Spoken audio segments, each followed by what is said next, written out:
Okay, good day. Update sa ating ginagawang CNC lathe machine masak.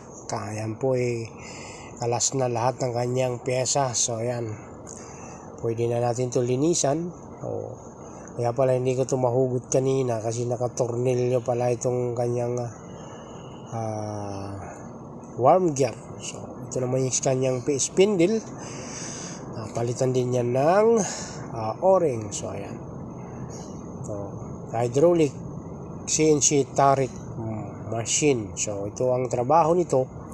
Ito yung nagpapalit ng talim. Aangat, bahagya, tapos iikot.